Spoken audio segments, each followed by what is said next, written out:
Today's episode will be with Kenny Kemp, who is a journalist and also a ghostwriter for some very, very famous people. So, have a listen.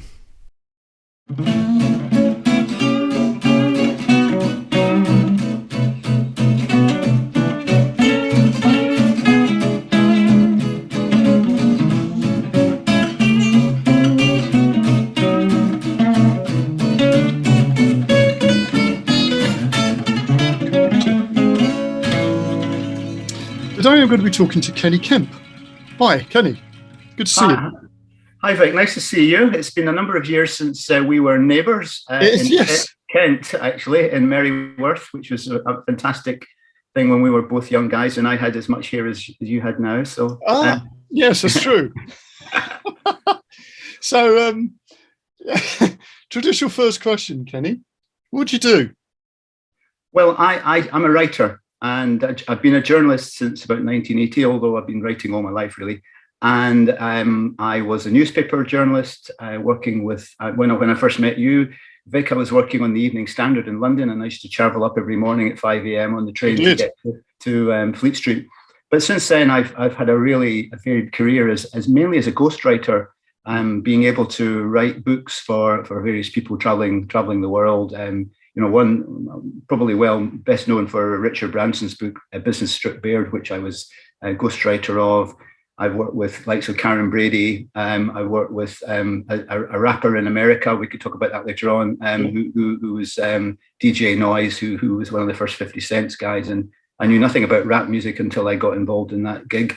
And more recently, I've been writing a history of Scottish television, which has been interesting to me on a cultural level.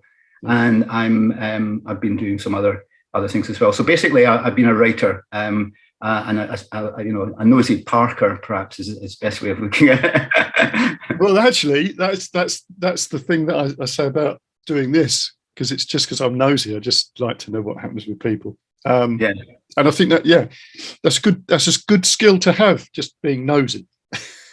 Well, and it takes you into some amazing places as well. I'll tell you a quick story. I've just come back from skiing in Switzerland. This is before the outbreak of hostilities in Ukraine. Maybe talk about that later. So we were in Panmure, which is a Swiss resort, and Gail and I had gone walking, and we were walking down from the glacier at the top there. Fantastic view, absolutely stunning place.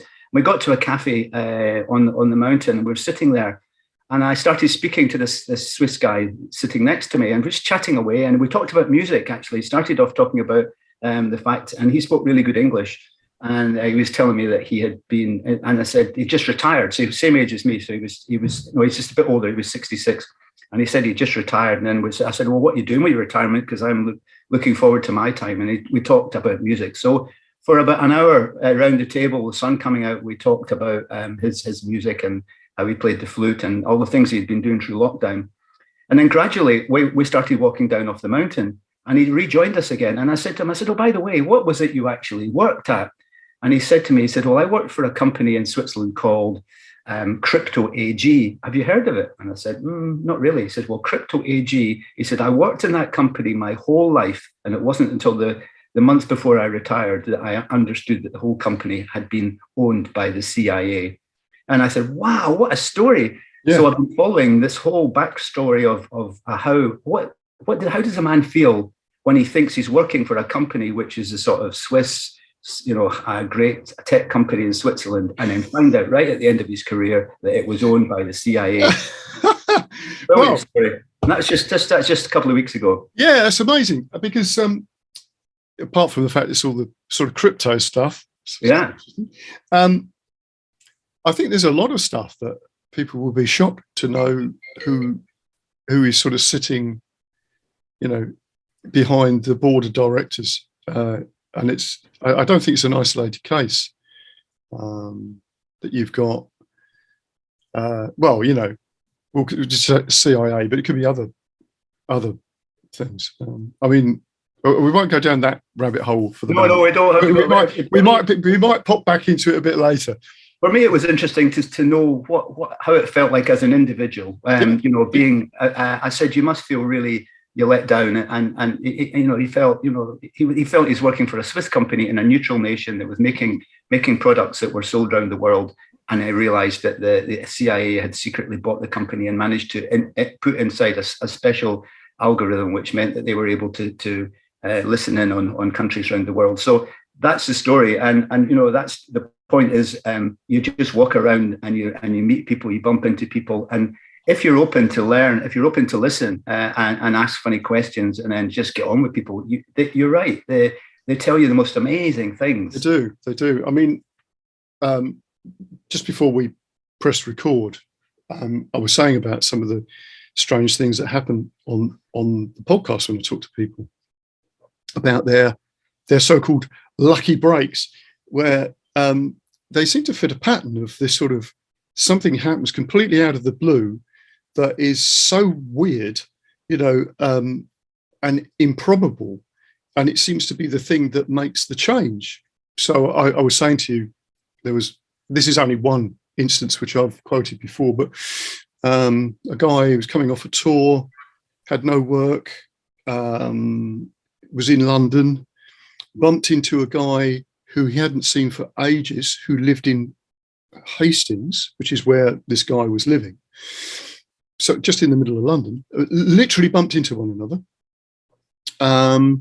And this chap said, "Oh, funny, actually, I should see you. I was thinking about you because so-and-so is looking for a guitarist for his band." He said, "Oh, really?" He said, "Are you interested?" She said, "I've got nothing else to do." He said, and then it was like, he's back on tour like that, somewhere else throughout Europe. Somebody else literally went round a corner and literally collided with somebody, right? Who he knew, and said, "Oh, Max," he said, I was thinking about, there's a guy, looking for a guitarist, and, would you be interested? I'll give you his number. And I think this is the particular instance where he ends up playing for Billy J. Kramer. Wow, yeah. So it's funny because I don't know if I watched the Hollies interview on Sky Arts the other night, and it was talking about how Graham Nash, the Hollies were very successful, obviously, in the 60s and 70s, and I liked them, actually. I thought they're not my favorite band, but very melodic and very interesting. Yeah. And then they were just saying, and Graham Nash was saying how he went across to America. He sat down with Stephen Stills and Crosby, Stills, Nash and Young, and he said within they played one song, and then they said, "Oh, play it again." Played the second song, and then the third time he said they sang it and they got the harmony right. And after that, they said he knew we were it. We knew it, and then Woodstock and everything after that. So it is incredible, isn't it, when you meet people and suddenly you really, really. Well, of course, the other interesting link there is, of course, Graham Nash sort of, discovered Joni Mitchell and introduced Joni Mitchell to, the rest of the band. I think it was that way around. I don't think it was Dave Crosby. I think it's Graham Nash, actually, anyway.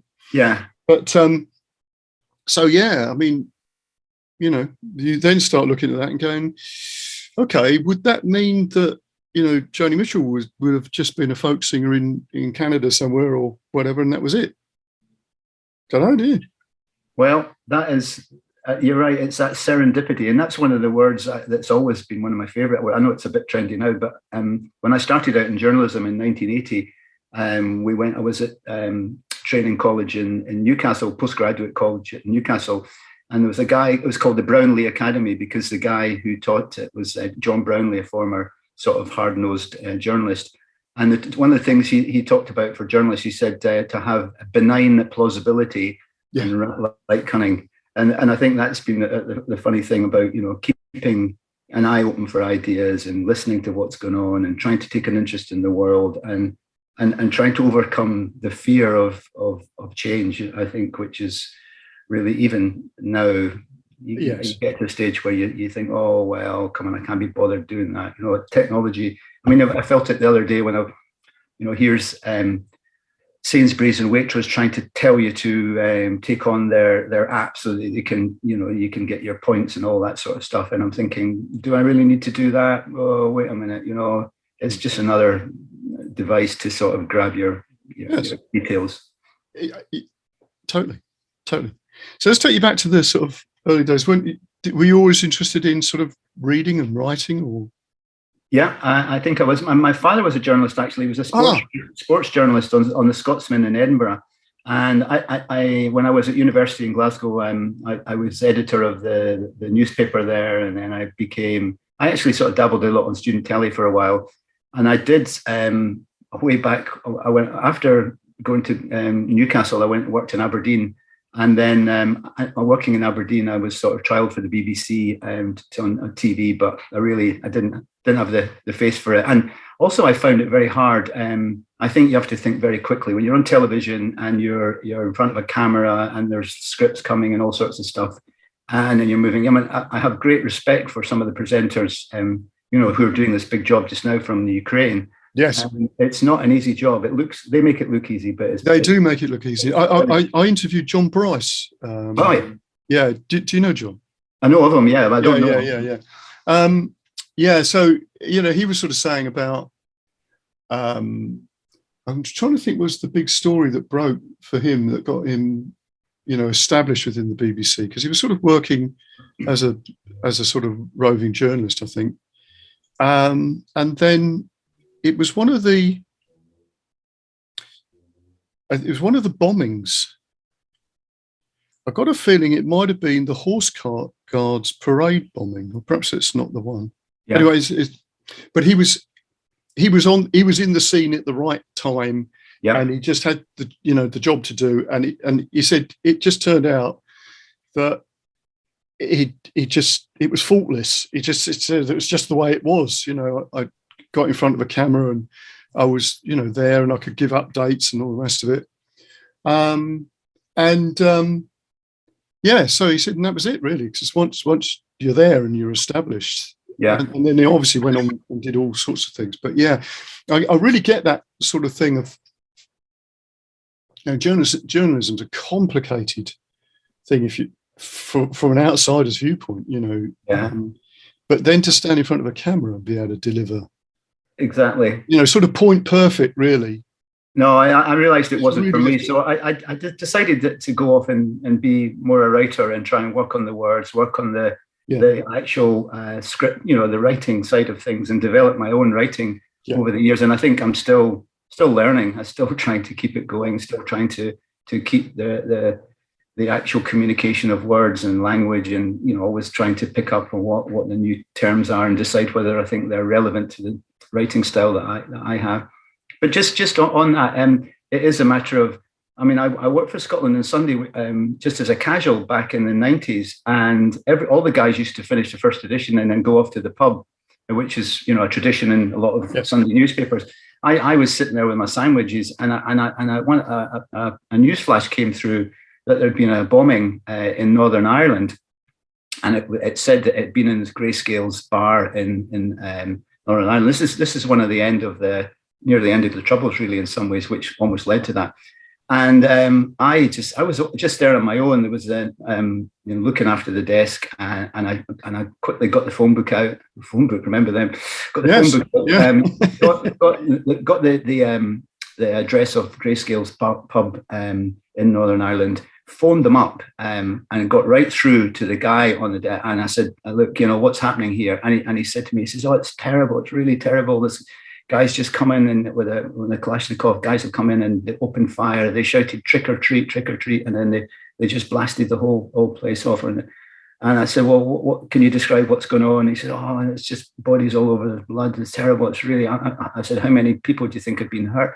He says, about 6 or 7 at least dead, whatever. And he says, and then suddenly, click, the phone went down. And we tried several times later on to phone again, but the phone had died. But it was just getting that little nugget of info that meant that we were able in the Sunday paper to write, trick or treat massacre and which became the Daily Mail's headline the following day. And the whole of that became trick or treat massacre. And it was something like that. It's a hook. It's a horrible story. I know it is. I'm sorry. I know, but it is a hook, isn't it? Yeah, absolutely. And that became the sort of a hook for the rest of the week. 7 killed in the trick or treat massacre, and that takes on a whole new life of its own in some ways. And it was just, if I hadn't phoned up I didn't expect to get through, and it's you sort of, oh gosh, I've got through. Oh, what do I do now? It's sort of unexpected story that suddenly landed on your lap. Amazing. Yeah, that's incredible. So so when you left college or university, what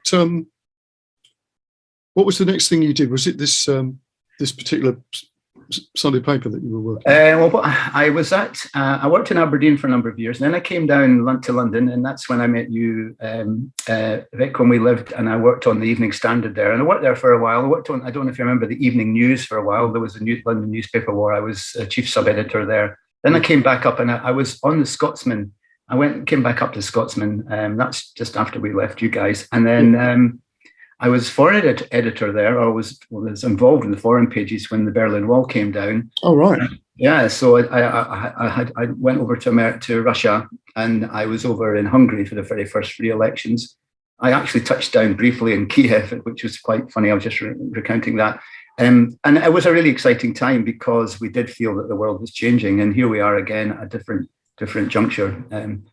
So I went through all of that, and then I came back down to London again. I worked on Today. I don't remember that tabloid newspaper. I was features editor on Today, and then I returned again. I had a few jobs here and there. I eventually ended up a founder of a newspaper in the 1990s, the Sunday Herald in Scotland, which was one of the last of the technology type newspapers. We were just using Macs and email.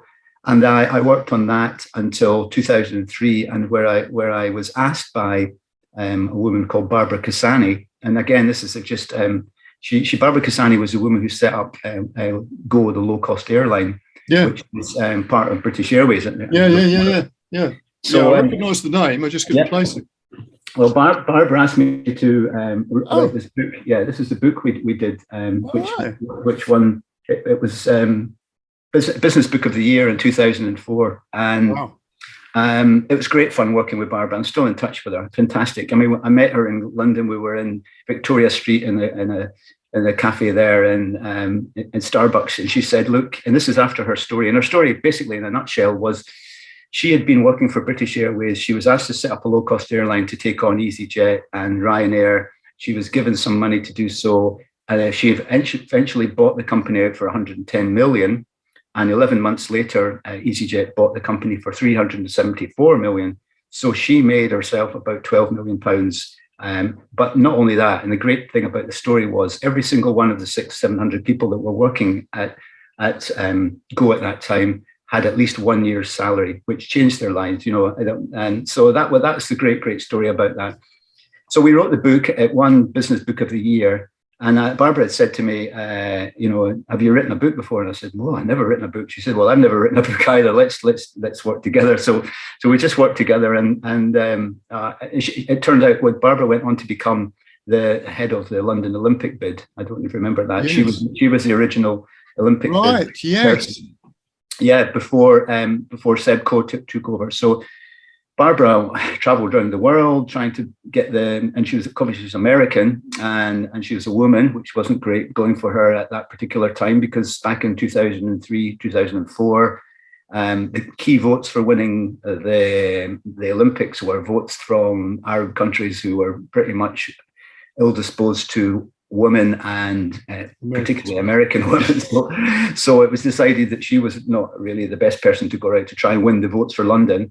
And so Seb Coe came in, and then the rest is history, because we ended up with London 2012. But Barbara was the person who set everything in place to make the games the way they were. She was incredible. She now lives in America. Right. Yeah. Amazing. That's incredible. So, there's sort of potted history of you working for lots of papers and stuff like that. So once you got that book done, that obviously opened another doorway for you, because once you got something successful like that, I'm assuming that other people asked you to write for them. I did. I had a flurry of stuff just after that, which culminated in me writing Richard Branson's book, as I say, Business Strip Bare. And I went out to Necker Island. I was there twice, actually. First time I'd ever been on a private jet. I met Richard. He invited me over to Montreal. Actually, I had to go to Montreal in February, and it was 6 feet of snow. And then we went from the private jet from Montreal all the way down to Necker Island, and we were in the basking sunshine. So, you know, you just got a little glimpse of how that part of the world lives. So I was there twice. I was also over in his chalet in Verbier, and then I met him several times in Oxfordshire. And I looked through all of his archives and his books, and I wrote the book, which was New York Times bestseller 2008, 2009, and it was in hardback. There's a hardback copy there. Yeah, wow. Yeah. And I wrote it all, everything, every single, well, just about every single word in there, including the acknowledgement, which thanks myself for helping. Yeah, because I've just in the process of finishing off a book that I've been doing about, you know, just sort of creative thinking. And of course, coming at it from a point of view of somebody who doesn't deal with, well, I deal with lyrics, but I don't deal with, you know, sort of, certainly I haven't come from journalism or anything like that. It's like finding yourself in the middle of a peat bog and not knowing how to escape. And then as soon as you do something, you find that you've actually sunk a bit deeper. That's how it feels like to me. It's quite complicated. So this is a bit of a cheeky question really, but what's the sort of process that you have for, like, if you're writing, you're ghostwriting for somebody, but obviously got to sit down and listen to their story and all the rest of it. But how do you get all that stuff on board? Right. Well, that's a great question. But it takes a while. What I do is as a sort of, you're frozen. Hang on. About number of chapters. You know, that's, I think the book chapter, you know, it's long there. So if I think about 15 chapters or whatever, depending on that character, and then I'm collecting all the material all the time. I record all my interviews. They're all recorded. So and then I write them up. But what I think what people have enjoyed about the whole process of ghostwriting with myself is it's almost a 360-degree experience, because I mean, most people, if you want to write a book, I see that as a memoir. That's a memoir. That's somebody's remembering what they do. Ghostwriters have a different role in that we're there to sort of jog the memory. We're there to sort of really encourage them to think on different lines, take on. For instance, when I did Barbara's book, one of the things I'd said to her was that she had met Jack Welch, who happened to be the world's biggest business figure at that time. And I said, I'm sorry, Barbara, you just said to me, you just dropped into the conversation that you met Jack Welch for lunch. I said, you were a small startup at that time. You had no real, you know, how on earth did you meet Jack Welch? And she told me the whole story about how Rod Eddington had introduced her, and and Jack Welch at that time had GE. They had planes that they'd leased. So there were, you know, there's a whole side story. And I said, well, that is the seminal part of your story, not the fact that you met the Queen or you did something else which was maybe big in your memory. These are things that a ghostwriter has to bring out. So that's been my value, I think. Keeping the story going, trying to find out what are the nubs of the story that people have forgotten, and what I do a lot of is a lot of research, background research. I get the cuttings, I get board reports, I get minutes, and then I will go back to the person and say, well, on the 23rd of March, 1995, you said blah, blah, blah. Well, can you remember? Well, no, I can't remember. Well, let me explain. This is what this is a bit of the background. Can we get an anecdote out of that? And then they might say, yeah, okay, yeah, that's right. Oh, yes, I remember that. And it's amazing. Human brain, as we know, we've talked about, is just fantastic. It holds so many things. And if you're able to sit with somebody long enough just to get the brain going again, it's great. And I've found almost everybody that I've worked with, and I've done about 15 ghostwritten books now. Everybody that I've enjoyed working with, they've enjoyed working with it too, because it becomes a sort of cathartic experience for them, in that they're enjoying going through some of the things that they had thought they'd forgotten, and they're reliving some of their past glories, and then we can challenge them also on some of the things. They say, well, I think you have to do that as a ghostwriter. You have to say, well, you really fucked up there, didn't you? You really screwed them, or sometimes with Ransome book, actually, I had to sort of say to him, I said, well, Richard, 2 or 3 people feel that you really shafted them on that score. What's the background here? What happened? And he said, oh, right, okay, things might have been difficult, and that might have been happened. Well, how do you feel about that now? Years on, how do you feel that you may have caused misery or hardship or something to somebody else? And then they have to reflect on how they behaved at a particular point. So lots of really good stuff that goes on when you have the time to do it. Yeah, because otherwise you end up with the I'm trying to think of the word. Hagiography, that's the word. Yeah. Exactly. It's like reading about the saints, Yeah, exactly. And there's never anything terrible that they did. But as you know, if you meet anyone, there's always a bit of a dark side that is there. Everybody's got the dark side. Yes. So there's an interesting point here. You're saying about sort of jogging people's memories and stuff like that, and or giving people a sort of a perspective on things that they don't have, because they're obviously only seeing things from their viewpoint at that moment.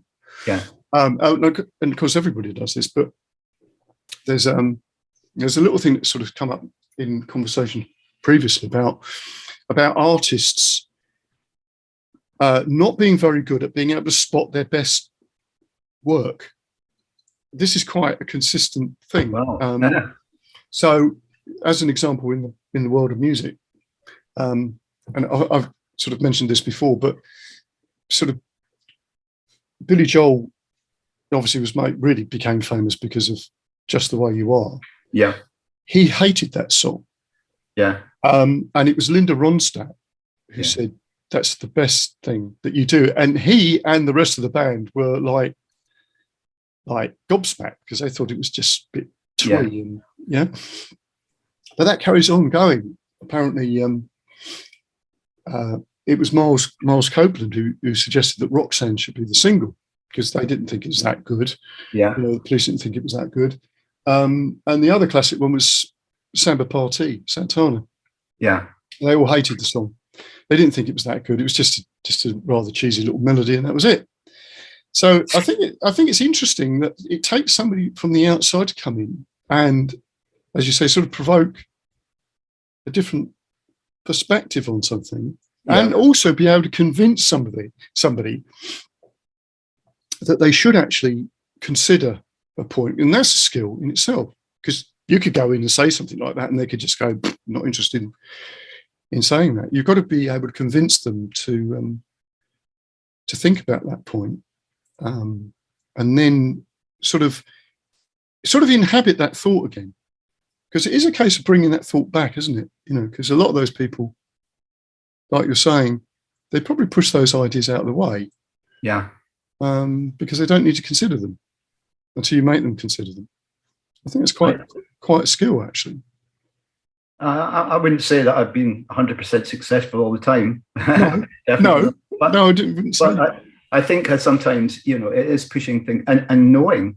The point you make about a hagiography, writing a book for somebody, is that, come on, we're not mad, we're not daft. When we read a book, they're not all saints. We have to there has to be stuff in there which actually makes people want to buy a book, or if they're interested in a character, to find out a little bit more about the psyche or the inside of what's going on. And that means you have to be open and honest and say, right, there are times when I've really messed up, or I've been a bad bastard and done the wrong things. And I've actually turned down a couple of books with people who are quite big ticket, people with big money, because after a few weeks I've said, I'm sorry, this isn't working really. If you're not really wanting to go down some of these rabbit holes, then which I think as a journalist and a writer are really interesting, and you're not really wanting to talk about them, then here's your check back and we'll just walk away. And that's happened. I've done that several times.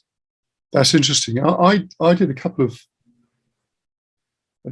podcasts about somebody who I found quite a fascinating character, and he wrote some books in the sort of New Age sort of period. But this guy was a really fascinating guy.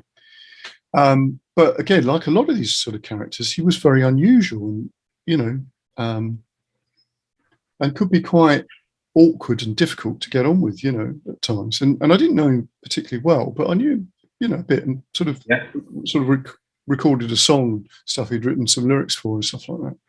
So I did a couple of podcasts about him with people who'd sort of known him. And I thought, well, I'll do a series of these, because I just wanted to get a bigger picture of this chap, because I think it's only fair, right?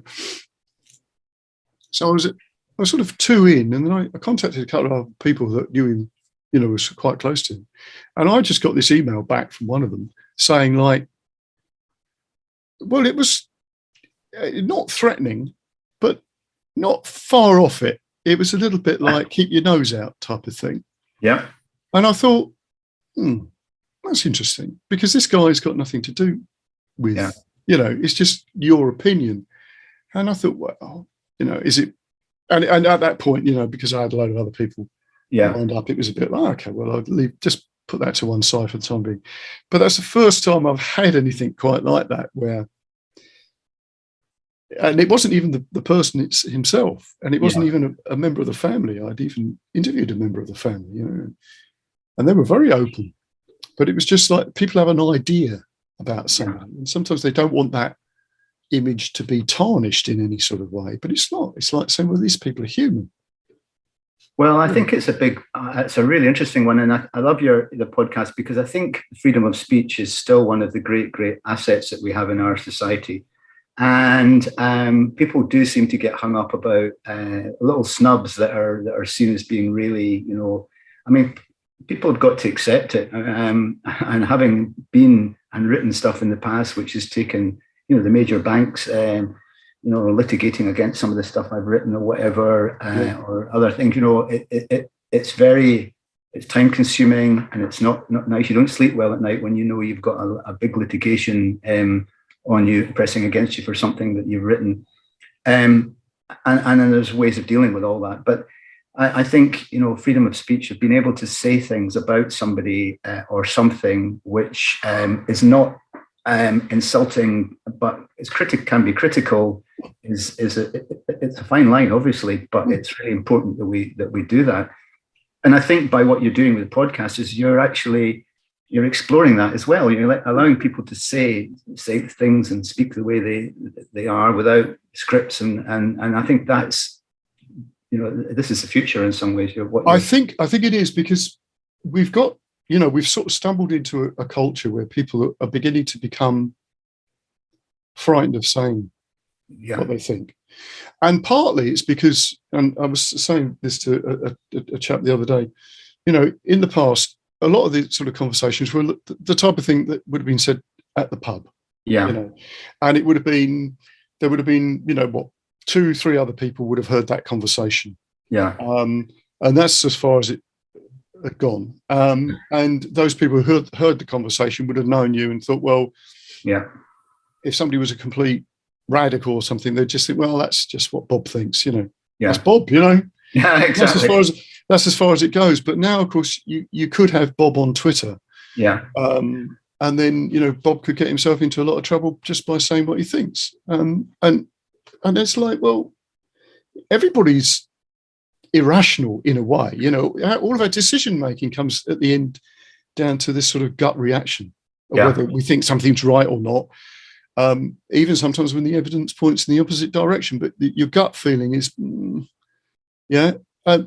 in a way that's sort of irrational. But life is complex, and that's the thing that I think we're sort of losing. That we want everything to be measured and boxes to be ticked, and life's just messy. And it is. It's completely messy. That's what it needs. It needs to be like that. We need to sort of celebrate the fact that that's what it's like. You can't write a perfect song. You can't write a perfect book. But you could do something that engages and communicates with people, and that's really what it's about, as far as I'm concerned. I agree, and I think it's actually trying to see your sources of inspiration from various channels, and not just looking for one thing or following one guru or other thing. That to me is the danger. and try and get as much, and do things that are out of your comfort zone, and decide that, well, look, I don't like rap music. Well, I better find out a little bit more about it, or go and just be sort of intrigued and nosy again. Back to this curious. That's the word I'm looking for. It's curiosity. It's curiosity. And I think that's what we need to be about our world, and not to be so insular. Yes. It's curiosity, right? I was thinking about you drawing this back into sort of the arts and stuff like that. Yeah. If you're curious about how a piece of music, why is that piece of music so good? Now, you're not actually going to find the definitive reason why something is good, but for you, that questioning can take you on a journey to something else. That curiosity does that. And then hopefully it means that you can find a home for those ideas somewhere. Yeah. And it might not be a piece of artwork. It might just change your life generally. It might just change the way that you see things. And there's a lot of this sort of categorization that goes on, which I find really irritating. Like people making comments like politicians saying, well, footballers and artists and everything shouldn't be talking about politics. It's like, why not? No. They should be talking about politics. Exactly. If anything, politicians and whatever shouldn't be talking about art, right? And they shouldn't be working out how much to fund art. It should be a case of like, because your opinion is probably very unartistic. But the point about it is that if you look at the sort of heyday of political comment, in the sort of 60s and stuff, most of those people making those type of comics were artists. Yeah. They were the ones who were saying things in such a way that they couldn't necessarily just get arrested. Yeah. Right. Yeah. So this is no different, really, is it? If you think about it, they were sort of cunning enough to be able to put things in a way, that if you listen to a Dylan song, you know what Dylan was saying. Yeah, exactly. But it wasn't, it was sort of obscure enough for people not to be able to go, "Here, Bob, you've broken the law," type of thing. And I think that's the thing about how we should sort of consider everything. And it's the power of music. I remember coming up in Edinburgh when John Lennon wrote "Merry Christmas, War is Over," and it was at Christmas time, and we'd been brought up in a diet of news where we had the Vietnam War and thousands and thousands of Americans killed, and a terrible bombing going on, and the napalm and all the stuff that was going on. And I remember that song vividly, and it's still to this day when I hear it, I still go back to that time of feeling, I'm actually quite delighted that "Merry Christmas, War is Over." And that was the power of music, and music's been a real power all the way through my life in terms of exactly what you're saying. You're right. The protest songs of Dylan and even the great English protest song writers, Leon Rosselson and all the other folkies that have been out there writing great protest songs. That is part of our culture, isn't it? It is. Use music. And I suppose what's happened is because we've become a bit of a bland society the last 20 years, we haven't heard any sort of protest songs on the BBC or any radio or whatever, and you can only hear it if you've got some, if you go out and listen to performers who are actually who tell you the background, the Richard Thompsons of the world or whatever. Yes. It's exactly. So because obviously you play fiddle, and obviously music's a big part of your life. So tell me a little bit about this, because it is something that's always been going on. Yeah, it's always been my backdrop, and hopefully now when I'm sort of reaching a sort of age where I can spend more time doing it, I want to do more. I played the guitar from a young kid age. I took lessons at school, but I was never all that great. I loved it, and I used to get, there was a magazine called Beat Instrumental. I don't know if you remember that. Yeah, I became fascinated with all the guitars, and I bought myself an SG, and I had I was really interested in all the tech side of things at that time. It was a time when the 70s and 80s coming along, and technology was really exciting. So Beat Instrumental was my main magazine, NME, Melody Maker, all that sort of side of things. But it was only when I went to live in Glasgow, I became more exposed to folk music and protest song. Really, I went. Oh, right. Okay, that's interesting. Yeah, I went to the Communist Club in Star Club, it was called, on a Thursday night, and I began to hear a lot of Irish and Scottish music played, and some great singers, so I became very interested in that. And I was going out with a girlfriend at the time. She bought me a fiddle, because fiddle music was quite big in Glasgow. So over the years, I sort of self-taught, and I play Irish, Scottish, Shetland tunes. I play with a songwriter, and well, there's 4 of us actually in a little band that we've created, and we played recently at the folk club in Edinburgh, and we're big fans of Fairport Convention. We'll be down at Croppery this year, right? For the last 2 years. I mean, that where we are. Richard Thompson I've just mentioned, but Fairport to me represent and people like Dave Swarbrick, for instance, who's passed away, which is a shame. He represents to me the values of British or Scottish or culture and Celtic music. These guys have been real exemplars. They have never made huge money, but they have been great, exponents of music, and also encouragers of new guys coming through. So I love them. I would say the Fairport guys are part and parcel of my soul, really. That's how deep that goes into my being. So I play a lot of music. I've been interested in songwriting. Just for Christmas, I don't know if you watched all of the Beatles Get Back series. I watched every hour of that with complete dedication to the whole songwriting process, watching Paul McCartney and how he interacted with the other Beatles at that particular time. I'm old enough to remember it just as a young lad of 12, 13. So looking at it now and seeing that to me was the creative process in mega screen stuff. It was brilliant. So I really loved that. And actually, it reminded me, the process of songwriting through Get Back reminds me of the process of actually writing a book. And we talked about that before, all the things you've got to do, the early stages of the ideas and the skeleton, and then drafting it and then building it like Meccano, when you tighten all the ends so that the edifice at the end is really strong. But, when you're writing a book to begin with, the chapters are all really wobbly, and then you're putting bits in here and there, and then gradually you're really building it so it's a really rigid, tight structure. And I suppose it's the same watching how an album's made, and you'll know that more than me. How do you make an album? I think you're absolutely right, because obviously I teach songwriting, and that's one of the things that we do at Blues Camp, which is an important aspect of it. And that first part of it, as you say, is like ideas. You just flood yourself with ideas. Yeah. And I teach people to use like William S. Burroughs' cut up technique, which of course Sergeant Pepper is the ultimate exemplar of that technique. I mean, even the benefit of Mr. Kite, benefit of Mr. Kite, just being a poster and all the aspects. Yeah. So it's also the album cover is a montage. It's just things cut up and thrown together. Yeah. Day in the Life is actually more than one song sandwiched together. And that collection of songs.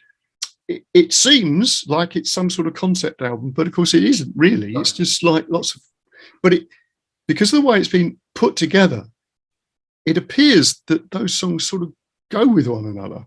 Yeah. Which they sort of don't really. I mean, you've got some that are sort of slightly circusy. Yeah. And weirdly, that seems to be one of those things that makes complex songs work. That sort of music hall come circus type feeling, because Edwardian sound of a sort of barrel organ or something like that. I tell you what it is, because it's like a variety show format. You don't know what's coming next because it's a variety show. So when you look at see, Bowie's a really good example of this. So if you look at some of Bowie's sort of fairly complex things, they could be part, there could be a soundtrack to something. Yeah. Whether that's, a soundtrack to a film, Life on Mars would be a good example of that type of thing. Or it literally could be something that's going on in the back of a fairground, like Pretty Things, because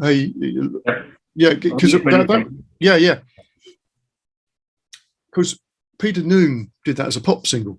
That's right. Oh, you pretty and of course, thing. So when you listen to Peter Noone's, because Bowie wrote it, but when you listen to Peter Noone's version of it, of course, it's all happy and everything. But you listen to Bowie's version, and it's very dark. All the nightmares came today, and it looks like they're here to stay, type of thing. Well, that brings me to a question to you then, Vic. When you're advising, when somebody puts together a set list for a gig that might be, an hour and a half, and the point you're making there about music hall, you're trying to. One of the things that we've seen so many bands, and we come out and said they've played one song that we know, but the rest of it is very quote samey. What do you? The sounds the same in so many of the tunes. What do you advise when people are putting together a set list for a gig? The first thing is, of course, that if all the songs sound the same, and often they do with bands, you've heard the first, the first song is like, wow, that's great. Second song is like, oh yeah, these are really good. And the third song is like, and then the fourth song, it's like, okay, so is there anything else? There's no narrative, is there? There's nothing to take you through a story. And that story doesn't have to be, implicit. It could just be sort of there somewhere, sort of hidden. So, the first part of the set needs to announce your arrival. And that doesn't necessarily have to be crash bang wallop. It could literally be that it just sort of comes out of somewhere. It's like you don't quite know where that's come from. It could be sort of slightly unusual, that beginning. And then you need to have something that happens that becomes, the backbone of what it is that you do, right? And just on that very first couple of numbers as well, as a performer now, as you're really getting into feeling what the audience is about, and you've got your own nerves. How are we going to play? How is it going to go? So if you go in all guns blazing and you start, not getting it right, so do you sort of advise to make sure you've got that first number, something that you could do? Yeah. It's again, this is horses for courses, isn't it? Really, of course. It depends what it is that somebody is sort of projecting out. I mean, one of the things that I used to do, we were doing a lot of little sort of jazz club type gigs, but the audience knew who we were. So, and particularly they knew who I was. So I might go out and start a song just with a guitar. Yeah. And it, sort of almost sort of Clapton-esque or Santana-esque thing that sort of basically you start and then the rest of the band, so it builds from that point. And really what you've done is you've announced yourself, and then basically the other people are announcing themselves as they come on. So it's not like you're all in. And I also like, because of the way, and this is my character, I must say, I like to keep people on the back foot. Yeah, exactly. So say you did a song let's say you did a Led Zeppelin number, right? Yeah. So here's a good example of this. We used to do, and we wouldn't do this all the time. This is just occasionally we would do this type of thing. We'd do something like Heartbreaker. So the Led Zeppelin song Heartbreaker has more than one song in it, basically. Yeah. It gets to the middle bit, and then there's this sort of like solo guitar thing, which then breaks into another section and eventually goes back into Heartbreaker. It's all Heartbreaker, but you could tell that middle bit is something else. Yeah. So we'd get to that bit where the guitar was coming in, because it's building up to that point. Instead of the solo guitar that you'd expect off the record, I'd segue straight into something like Since I've Been Loving You, which has got this very distinctive guitar introduction. Yeah. So that immediately, if you know Zeppelin, you would not have expected that next. Yeah. And then you segue back out of Since I've Been Loving You, back into Heartbreaker to finish. Yeah. So that's the type of thing I mean. You're keeping people on the back foot because it's like, oh, and they think they know what's coming next. Yeah. Yeah. And then you give them something that they don't expect. But in the end, they could look back at that and go, I see what you did there. Yeah. But they can't do it in that moment. It's only in reflection that they'd see that, you see. So that's the type of thinking. And what's clever about this, the really clever bit about this, is that the difficult bits in songs, which would take you ages to practice and get right with a band, yeah, you can just take them out. It's also like your play, you know, it's like sort of artistic license. Yeah. To do with things that you sort of go, yeah, you know, we could do this. We'd spend an entire day learning Black Dog. But why? We could learn an entire set. Yeah. Instead of, you know. So how do you see the harmony in there and the beauty of harmony fitting into what you're doing? So if you're writing songs, you know, you see a lot of people think that harmony, there's certain things that are structural. So you get this from the point of view of writing a book.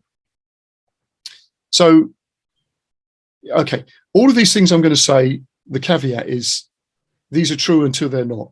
And can you break them? Exactly. Once you know the rules, you can break the rules. Yeah. So a song will have some sort of structural thing, and it could be a verse and a chorus, verse, chorus, bridge, verse, chorus. It could be, but it doesn't have to be, but it probably is. So there's that. You've got to catch the people's attention at the beginning. So there might be some sort of riff, or it might start on the chorus, which again is a Beatles trick, and also a Bob Marley trick of starting on the hook. So then you've got them. So structurally, there comes a point in time where you know it's going to go somewhere else. Now, it doesn't always do that. And I play with this idea when I teach songwriting. You know, I get people to play a riff that's it could be a blues riff, and say, look, when you get to that point where you feel it's going to change, don't, and see what happens. And of course, then they end up with the type of groove that Muddy Waters would have done, or, you know, or John Lee Hooker or something, where it just sits on that groove. And that makes a different type of song. Yeah. Okay. That's more like a storytelling song. Yeah. You could tell a narrative as a story over a riff like that. So a good example of that is Mannish Boy. Yeah. But generally, the song starts to tell you what's coming, right? So when you've got that and you've got the structure there, then you start looking at that and think, okay, we need, you know, the decor now. The decor. So then you look at this and go, right, harmonies. Yeah. Okay. That starts adding the sort of richness to the stuff. And of course, the decor is also things like the counter melodies that sit inside a song. Yeah. The lead guitar melodies, all of that. That's all the decor. Yeah. Okay. I mean, sometimes, you know, Ken, sometimes there are things that make a song which you think is part of the decor, really. So the saxophone melody in Baker Street. Yeah. Is a good example of that. So, you know, so there are obviously comparisons there, I would say, with writing a book. There's an obvious structure that you look at and you go, as you said, like the chapters and how you tighten all that up. But so I'm assuming that within that, of course, your decor is the way that you tell those stories, you know, the turn of phrase. Exactly. Yeah. You know, and you could say that that's the same thing with harmony, you know, how those things resonate. Yeah. Within a chapter, you know, why that story has a feel and a direction. Because again, things like harmonies lift a song at a certain point, as should everything else, you know. Yeah. As should the little keyboard riff that comes in there, or the guitar solo, you know. Because I often say to people when this sort of thing about, if you ever get to a point in a recording studio and somebody says, well, what do we do now? Should we put a guitar solo in there? The song's lost you. You've lost the song. Yeah. Because it should be obvious. Yeah. That that's what needs to go there. Nobody should suggest it. Yeah. You know, so. Well, I think you're right. There's so many parallels with writing, and when you're you're trying to keep it fresh and surprising people as well, so they don't get bored. And then there's even down to writing sentences. Wanting not having them all the same length, and trying to. And one of the things I used to do a lot when I was a journalist is trying to put one new word in my report which people might not have come across, and then so they've either had to go away and look for the dictionary to find out if that's a great if the guy's actually I don't know what this word is, and go and look at the dictionary. All right, okay, he's used it properly. So that there was so I don't do it so much now, but I used to love having that fun. And Sting does that. Yeah, I suppose he does, doesn't he? He does. Sting does do that. Yeah. I mean, within the police material, there was always some sort of joke. Yeah. But yeah, there'd be some word you think, we got Mephistopheles in there, It's like, can I fit this in and find something that will rhyme with it? That is, I mean, I'm in awe of songwriters and lyricists who are able to do that, because I've had a bit of a bash at myself. I've not done anything that I can say that have come out, but just finding it. That's why I'm going to come down to one of your workshops. Yeah, please do. And sit there and see. All the food and drinks are included in the price. Excellent. No, yeah, absolutely. We have a good time, because I think, again, like you're saying about when you meet people and talk to them about if you're well, obviously from the point of view of journalism, but if you're sort of ghostwriting with people, there's often very, very subtle things that you pick up on, that you learn from, or that you can use that you would never do in a formal situation. In a sort of, in a situation where you pick the phone up and you're asking somebody about what happened. Yeah. When you sit and talk to somebody, you can pick up a resonance of something that somebody says, or something, a viewpoint that somebody has about something, and you think, oh God, I've never thought of it that way, And I think those things are really important. And maybe that's something that's, again, with the sort of social media, that's one of those things that gets lost because you're not there with somebody. Definitely. I think that's a really big I mean, I've been lucky. All of as I say, I've traveled around, met all of my subjects, and when I've been interviewing with chief execs or people over the years, I've always gone to their offices or to their houses every time. In fact, I'm trying to get up to Tyree to meet an entrepreneur who just sold his business for 100 million, and I want to go and see him on Tyree because he's a nice chap and he's building a place up there. So always try and get out there and see what's going on, and then being your nosy self, I'm always looking around what's on the desk, what they can see, what's their notes, what's their handwriting like. Yeah, so, exactly.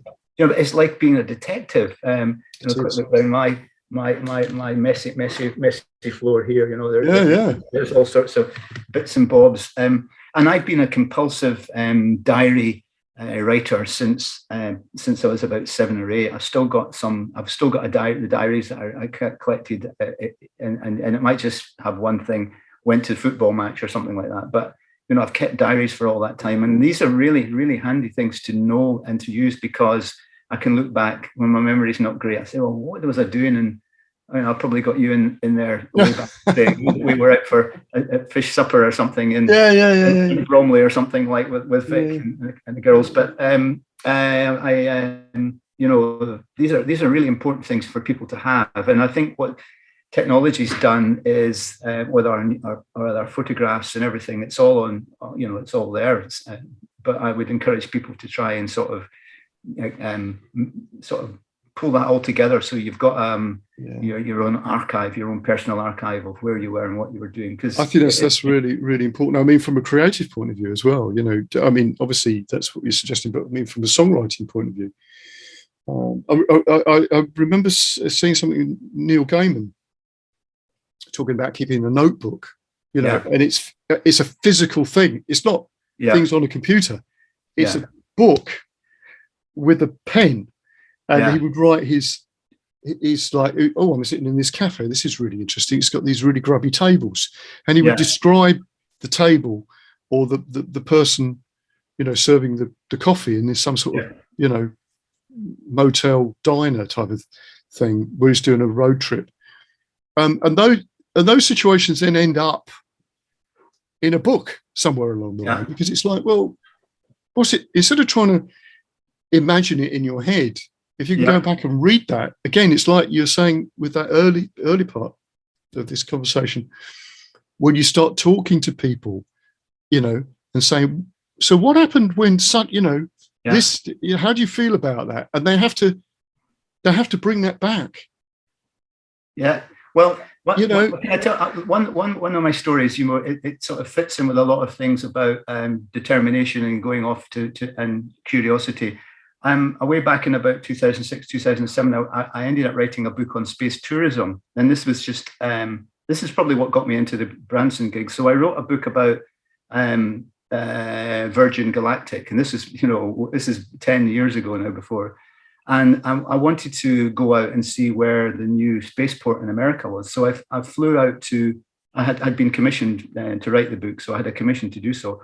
And I went out to New Mexico in search of where the spaceport would be. And I took a car off road, and I got stuck in a sump, and I really had to get back to Las Cruces and clean the car up. And it was really messy. And I was really pissed off, and I thought, what is the one thing I should be doing? And I said, right, I should be going to the Mojave Desert to find Bert Rutan, Bert Rutan was the sort of Leonardo da Vinci of sort of modern flight, who's the guy who actually invented the whole concept of the re-entry of the spaceship. Right. So Bert Rutan became my big hero, and it's still to this day, he's really, I think he's retired now. But so I thought, well, how will I do that? So I got my car in and I took it to El Paso. I got a refund on my ticket, which was amazing. The Southwest Airlines at the time were brilliant. So I flew from El Paso to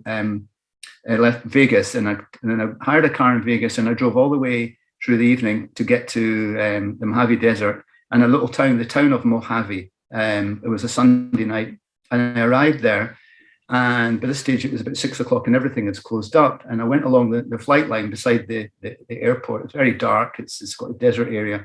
And there's this little place called the Voyager Cafe. And I thought, at least I'll try and get a Coke or something in here. So I knocked on the door, and this woman came to the door, and she said, sorry, it's a private function tonight. I said, I've come all the way from Scotland. Any chance of getting a Coke or something like that? She said, oh, you're from Scotland? Oh, well, come on in then. And I said, well, by the way, what's a private function? And she says, it's the 20th anniversary of the Voyager flight that was our first flight made on 1 gallon of petrol that flew all the way around the Earth. And it was done by Gina Yeager and Dick Rutan. And I said, Dick Rutan? I said, yeah, the brother of Bert Rutan. And she said, yeah, and Bert's here as well. Wow. I said, what? I said, yeah. She says, come on in.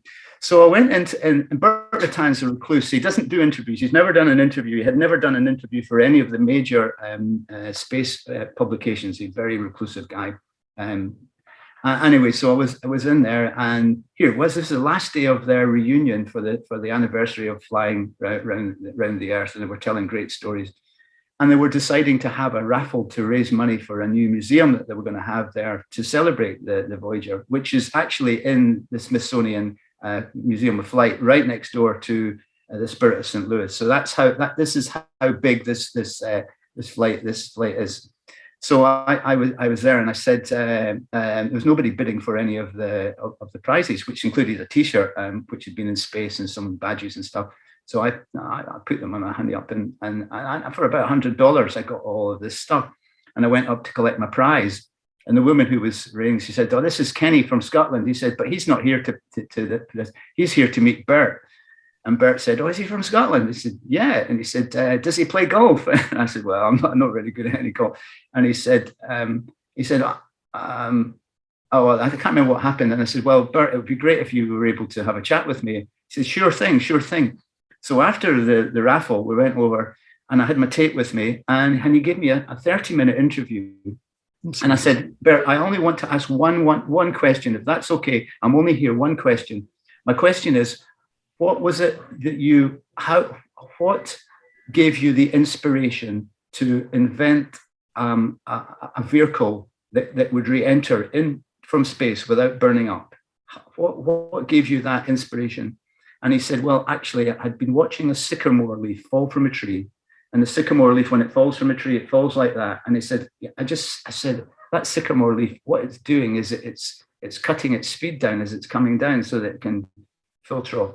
And he said, and I thought about a shuttlecock when I was playing badminton. So the combination of a shuttlecock and the sycamore leaf. And I said, that's what we'll do. When we're re-entering, we'll get the wings of the vehicle and we'll shift them into a different path so that when they're coming down, they're not flat out and having friction. They're coming down in a different angle, and therefore they will be able to re-enter the earth without burning up. And that was the real point of what he said. I got that on tape. I wrote that in my book. And even nowadays, it's when people look at what's the source of the re-entry. That is the story, and it came about just by me, arriving at Mojave Desert. That is an amazing story, really, really incredible. There's just so many things there that you sort of go like, well, if any one of those components hadn't fitted in, you would never have spoken to him, would you? No, never. You could have turned. You could have gone, oh, private function, okay. Which has given me the idea, and that's since then. And for anybody out there who's listening or whatever, if you want to go and meet somebody or really want to actually hear from somebody that you really admire, and I don't mean be a sort of glory hunter or if you want to go and meet somebody, and you really feel that they would benefit your life, you should try everything you can to go and speak to them and just have that half an hour. What I found is most people in life are willing to give a little bit of time to people who they feel genuinely are going to be, helpful. So I'm not saying, let's all go and try and get Elon Musk, because that's not going to happen. But there may be some other people that you want to go and meet, and hey, you might hit the jackpot. Yes, that's a brilliant story. So, what are you working on at the moment? I'm editing a magazine, business magazine in Scotland, called Business Insider, which I was asked to do as a freelance gig. So I'm doing that. I'm also just finishing off a 2.5-year project with a guy called John Swift QC, who's been looking into the mis-selling of interest rate hedging products. Now, this sounds a little bit technical. Interest rate hedging products, where when people the businesses were taking out bank loans back in the 2000s to buy their premises, they also had to take out an interest rate hedging product, and there's been a massive mis-selling. So I don't know how I got into this gig, but I did 2.5 years ago, and I've been a special advisor to John Swift, and we're going to be speaking to the Treasury Select Committee on a week on Wednesday. We were meant to go next Monday, but that's been put off because of the Ukrainian situation. So the following Wednesday, we'll be going along, and I'll be sitting in the back row as John gives his evidence on his report to MPs. So that's my job next couple of weeks. Fantastic stuff.